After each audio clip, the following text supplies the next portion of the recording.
الحمد لله الحمد لله وحده والصلاة والسلام على رسوله على من لا نبي بعده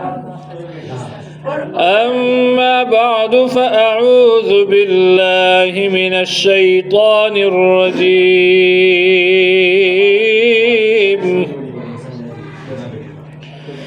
بسم الله الرحمن الرحيم إن هذا القرآن يهدي للتي هي أقوم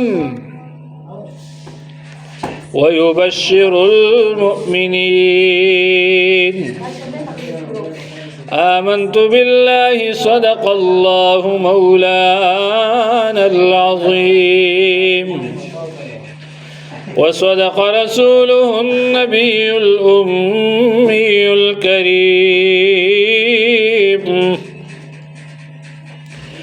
ونحن على ذلك لمن الشاهدين والشاكرين والحمد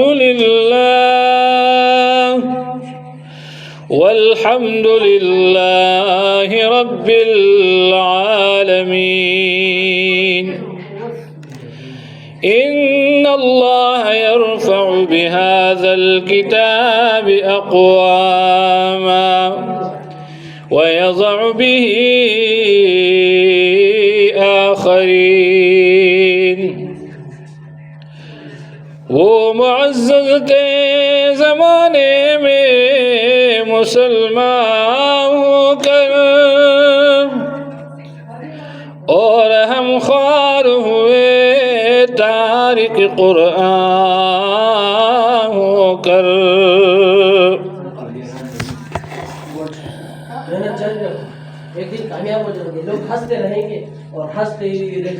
صدر گرامی قدر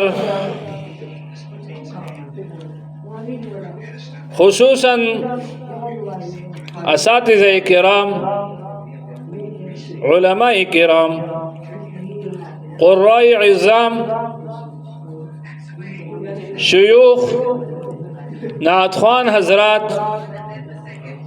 اور گرد و نواح سے میرے آئے ہوئے ہم سفر ہم مشن ہم مکتب جیال ساتھیوں اور دوستوں بھائیوں اور عمائدین علاقہ السلام علیکم ورحمۃ اللہ وبرکاتہ۔ سامعین مکرم، کچھ دیر کے لیے حال سے رشتہ توڑ کر ان بھاگتی دوڑتی گاڑیوں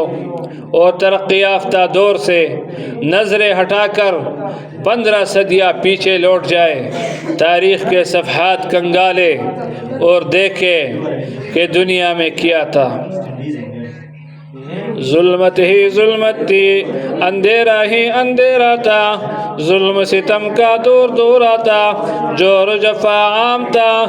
شراب نوشی اور زناکاری معیوب نہ تھی، چوری اور ڈاکہ پر فخر کیا جاتا تھا، چوری اور ڈاکہ زنی پر فخر کیا جاتا تھا، انسان انسان کے خون کا پیاسا تھا، بچیوں کو زندہ درگور کیا جاتا تھا، عورت حیوان کی سی زندگی بسر کرنے پر مجبور تھی، کمزوروں اور ضعیفوں کا کوئی پرسانی حال نہ تھا، جس کی لاٹھی اسی کی بھینس کا قانون تھا۔ قبائلی لڑائیاں سالہ سال تک چلتی رہتی تھی، انتقام در انتقام کا سلسلہ چلتا رہتا تھا، افراتفری تھی، اضطراب تھا، ظلم تھا، بے چینی تھی، بدی کا راج تھا اور بے حیائی کا غلبہ تھا۔ انسانیت کا ٹمٹماتا ہوا چراغ بجھنے کو تھا کہ وہ رب جو خزاں میں بہار پیدا کرتا ہے، وہ رب جو قحط سالی میں کلبلاتے انسانوں، بلبلاتے حیوانوں اور تڑپتے کیڑے مکوڑوں پر رحم کرتے ہوئے بارش برساتا ہے، اسی رب کو جو میرا اور آپ کا اور ہر شے کا رب ہے، اسے اشرف المخلوقات کی حیوانوں سے بدتر حالت پر رحم آ گیا اور اس نے کائنات کے مقدس ترین انسان کو رحمت للعالمین بنا کر بھیج دیا، اور اپنے پیغمبر صلی اللہ علیہ وسلم کو قرآن کی صورت میں انسانیت کا دستور دیا، ہدایت کا منشور دیا، راہ زندگی کا نور دیا۔ قرآن کی انقلابی تعلیمات نے انقلاب برپا کر دیا، اور ایسا انقلاب کہ دنیا اس کی مثال لانے سے قاصر ہے۔ سامعین محترم، قرآن نے شہر بدل دیے، صحرائے بدل دیے، فضائیں بدل دیے، بازار بدل دیے، کاروبار بدل دیے، ذہن بدل دیے، عقائد بدل دیے، سوچنے کے انداز بدل دیے، راستے بدل دیے، منزل بدل دی، معیشت بدل ڈالی، تجارت بدل ڈالی، معاشرت بدل ڈالی، ثقافت بدل ڈالی، سیاست بدل ڈالی، حکومت بدل ڈالی، زندگیاں بدل ڈالی، زندگیوں کے رخ بدل ڈالے، ظاہر بدل ڈالا، باطن بدل ڈالا۔ ڈاکو اور لٹیرے معاشرے کے محافظ اور نگہبان بن گئے، ظالم اور ستمگر عادل و ہمدرد انسان بن گئے، فاسق و فاجر زاہد و پارسا بن گئے، عرب کے مقتدا، عرب کے چرواہے زمانے کے مقتدا اور رہنما بن گئے، شرابی اور بدکار زاہد شب زندہ دار بن گئے، جو ذرہ تھا گہر بن گیا، جو قطرہ تھا دریا بن گیا، لوہا تھا پارس بن گیا، پیاسا تھا ساقی بن گیا، مدعو تھا داعی بن گیا، جاہل تھا عالم بن گیا، بد تھا نیک بن گیا۔ ابو بکر تھے تعلق قرآن سے جوڑا،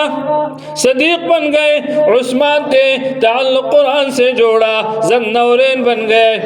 عمر تھے تعلق قرآن سے جوڑا، فاروق بن گئے، علی تھے تعلق قرآن سے جوڑا، حیدر کرار بن گئے، معاویہ تھے تعلق قرآن سے جوڑا، کاتب وحی بن گئے، بلال تھے تعلق قرآن سے جوڑا، مسجد نبوی کے مؤذن بن گئے۔ اللہ اکبر۔ جب تک اذان نہ دیتے تو صبح نہیں ہوتی۔ حمزہ تھے تعلق قرآن سے جوڑا، اسد اللہ بن گئے، خالد تھے تعلق قرآن سے جوڑا، سیف اللہ بن گئے، ابو عبیدہ تھے تعلق قرآن سے جوڑا، امین الامہ بن گئے۔ سامعین ذی وقار، یہ سب کچھ کیسے ہوا، کیوں ہوا، یہ انقلاب کیسے آیا؟ میں عرض کروں، یہ انقلاب رسول اللہ صلی اللہ علیہ وسلم کی محنت سے بپا ہوا۔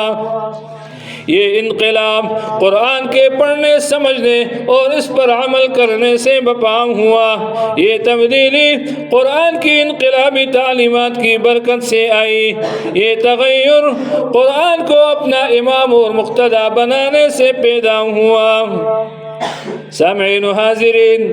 قرآن آج بھی ہمارے پاس موجود ہے اور اسی طرح موجود ہے جس طرح نازل ہوا تھا۔ اس کی کسی آیت میں تبدیلی نہیں ہوئی، اس کی کوئی حرکت زیر و زبر کوئی شوشہ نہیں بدلا۔ وہ ہدایت و روشنی جو 15 صدیاں پہلے تھی آج بھی ہے۔ قرآن آج بھی ہمارے زندگیوں میں تبدیلی لا سکتا ہے، دنیا میں انقلاب برپا کر سکتا ہے، ہمارے اخلاق و اعمال کو درست کر سکتا ہے، ہمارے نظریات و افکار کی اصلاح کر سکتا ہے، ہمیں دنیا میں عزت و اقتدار دلا سکتا ہے، ہمیں سچا سکون اور حقیقی خوشی دلا سکتا ہے۔ مگر اللہ کا کوئی بندہ اسے پڑھے تو صحیح، سمجھے تو صحیح، اس پر عمل تو کرے۔ مگر ہائے افسوس، آج ہمارے پاس ہر قسم کی خرافات کے لیے وقت ہے، گپ بازی کے لیے وقت ہے، فلموں اور ڈراموں کے لیے وقت ہے، میوزک اور رقص و سرود کے لیے وقت ہے۔ اگر وقت نہیں تو قرآن پڑھنے کے لیے، سمجھنے کے لیے اور اس پر عمل کرنے کے لیے وقت نہیں۔ ارے مسلمان، تم کتنے بد نصیب ہو، تمہارے گھر خزانہ ہے مگر تم دوسروں سے بھیک مانگتے پھر رہے ہو، تمہارے پاس روشنیوں کا منبع ہے مگر تم امریکہ، روس، برطانیہ، فرانس اور چائنا سے مدد مانگ رہے ہو، تمہارے پاس آب شیریں کا دریا موجود ہے مگر تم العطش العطش پکار رہے ہو۔ ارے چھوڑ دو لینن اسٹالن کو، ماؤ زیتنگ کو اور شی جن پنگ کو، مگر تم جمہوریت کے سراب کو اور مغربی جمہوریت کے سراب کو، تم قرآن کا دامن تھام لو، ساری دنیا، سارا یورپ تمہارے قدموں میں آ گرے گا۔ جدید دنیا کسی نئے نظام کی تلاش میں ہے، ارے اٹھو، اس کے سامنے قرآنی نظام پیش کرو۔ افسوس ہے تم پر کہ تم خزانے کے سانپ بنے بیٹھے ہو، نہ خود قرآن سے فائدہ اٹھاتے ہو، نہ استفادہ کے لیے اسے دنیا کے سامنے پیش کرتے ہو۔ میری دعا ہے رب ذوالجلال سے کہ رب ذوالجلال مجھے اور آپ سب کو اور ساری دنیا کو قرآن کریم فرقان حمید پڑھنے، پڑھانے، سمجھنے، سمجھانے اور اس پر عمل کرنے کی توفیق عطا فرمائے۔ وما علينا إلا البلاغ۔